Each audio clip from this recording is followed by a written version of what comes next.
우리가 보는 성경에는 장절의 구분이 있습니다. 그런데 이것이 언제부터 있었을까요? 우리가 사용하는 장절의 구분은 16세기에 와서 정착되기 시작합니다. 그 이전에도 성경을 적당한 크기로 구분해 보려는 시도는 있어 왔습니다. 그러나 우리가 사용하는 장절이 보편화된 것은 인쇄술이 발달한 16세기 이후의 일입니다. 성경의 역사를 2000년으로 놓고 볼 때 오늘날의 장절 구분이 시작된 것은 그리 오래된 일은 아닌 것이죠. 장과 절을 나눔으로써 편리함이 있습니다. 성경 구절을 찾아볼 때 장과 절의 구분이 없다면 이를 함께 찾아서 읽는다는 것은 쉬운 일이 아닐 것입니다. 장절의 구분으로 우리는 쉽게 내가 알고 있는 구절을 다른 사람에게 전달할 수도 있고 예배 시간에 함께 성경을 찾아볼 수도 있었던 것입니다. 그런데 이것이 장점만 있는 것은 아닙니다. 장절을 구분함으로 우리는 그 구분에 따라서 성경을 읽게 됩니다. 우리도 모르는 사이에 장과 장 사이를 단절시킬 수 있는 것입니다. 장과 장뿐 아니라 절과 절 사이에서도 얼마든지 그런 일이 가능합니다. 이 욥기 말씀 앞에 어떤 말씀이 나올까요? 또 이것은 누가 한 말일까요? 이것을 알고 보면 이 말씀의 의미가 전혀 다른 뜻으로 다가옵니다. 장절의 구분은 성경을 어록 모음집처럼 보게 하거나 또 내게 좋은 구절을 취사 선택해서 읽게 하는 데 영향을 줍니다. 이런 방식으로 성경을 읽다가는 하나님이 말씀하고자 하는 뜻을 놓치기 쉽습니다. 또 장과 절 구분이 신학적으로 충분한 논의 가운데 이루어지지 않아 우리를 오해의 길로 인도할 수 있습니다. 고린도전서 14장 1절에 사랑을 추구하며 라는 말씀을 14장에 포함시켜 읽으면 사랑도 구하고 예언도 구하라는 말로 읽을 수 있습니다. 그런데 이 말씀을 13장에 포함시켜 읽으면 사랑을 모든 은사와 실천의 원리이며 목적으로 제시하는 것이 됩니다. 앞에서는 사랑이 예언과 같은 은사로 보일 수 있지만 후자에서는 사랑이 모든 것의 원리이자 목적이 됩니다. 제임스 패커는 그의 책에서 이렇게 말합니다. 우리는 책을 읽을 때 전체를 하나로 취급한다. 줄거리나 주요 논지를 찾아 끝까지 그것을 따라가며 저자가 어떤 마음으로 썼는지 헤아리면서 읽는다.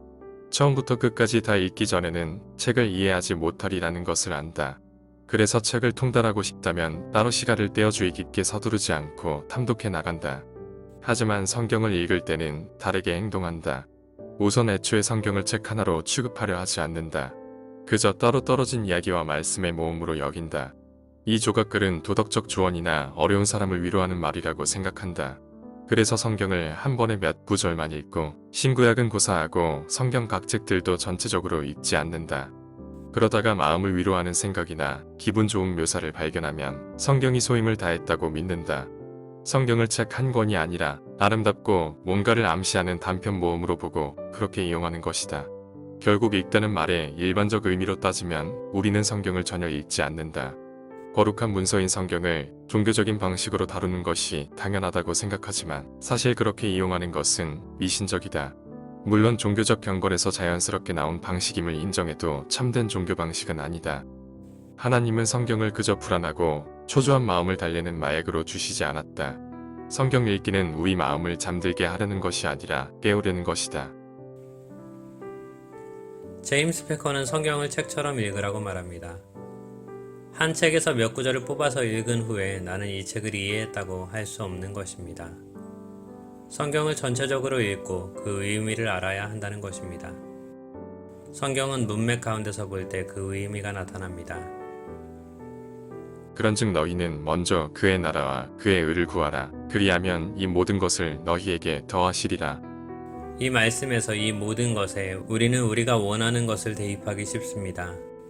그러나 6장 31절을 보면 이것이 먹을 것, 입을 것, 마실 것, 곧 우리의 필요에 대한 것임을 알 수 있습니다. 성경 읽기의 교과서와 같은 성경을 어떻게 읽을 것인가는 이렇게 말합니다. 문맥을 따라 무언가를 읽는다고 말할 때 대부분은 바로 이 문학적 문맥을 말하는 것이다. 이것이야말로 서기에서 가장 중요한 과제다. 그런데 다행히 이것은 반드시 전문가의 도움을 받지 않더라도 해낼 수 있는 작업이다. 문학적 문맥이란 본질적으로 단어는 문장 속에서만 그 의미가 있으며 성경의 문장들도 대부분 이 앞뒤 문장과의 관계 속에서만 의미가 있다는 뜻이다. 장과 절의 구분은 이 문맥 가운데 성경을 읽는데 장애물이 될 수 있는 것입니다. 장절의 구분이 위도하진 않았겠지만 우리 스스로가 알지 못하는 사이에 함정에 빠져드는 것이죠. 그렇다고 장절의 구분 없는 성경을 구해서 볼 수도 없습니다.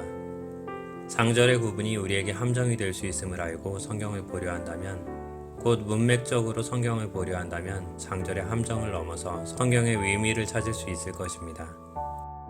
오늘 요한복음 4장을 읽는다면 어제 읽은 3장에서 어떤 내용이 있었는지 다시 살펴보고 읽는 것입니다. 또 예수의 말씀을 읽고 있다면 또 누구에게 어떤 상황 가운데서 하시는 말씀인지를 생각하며 읽는 것입니다. 성경을 읽다가 위로의 말씀, 좋은 말씀이 나왔다고 밑줄치기 전에 그것이 내가 생각하는 그런 의미인지 다시 한번 생각해보며 읽는다면 성경이 말하는 본래 의미에 더 가까워질 것입니다.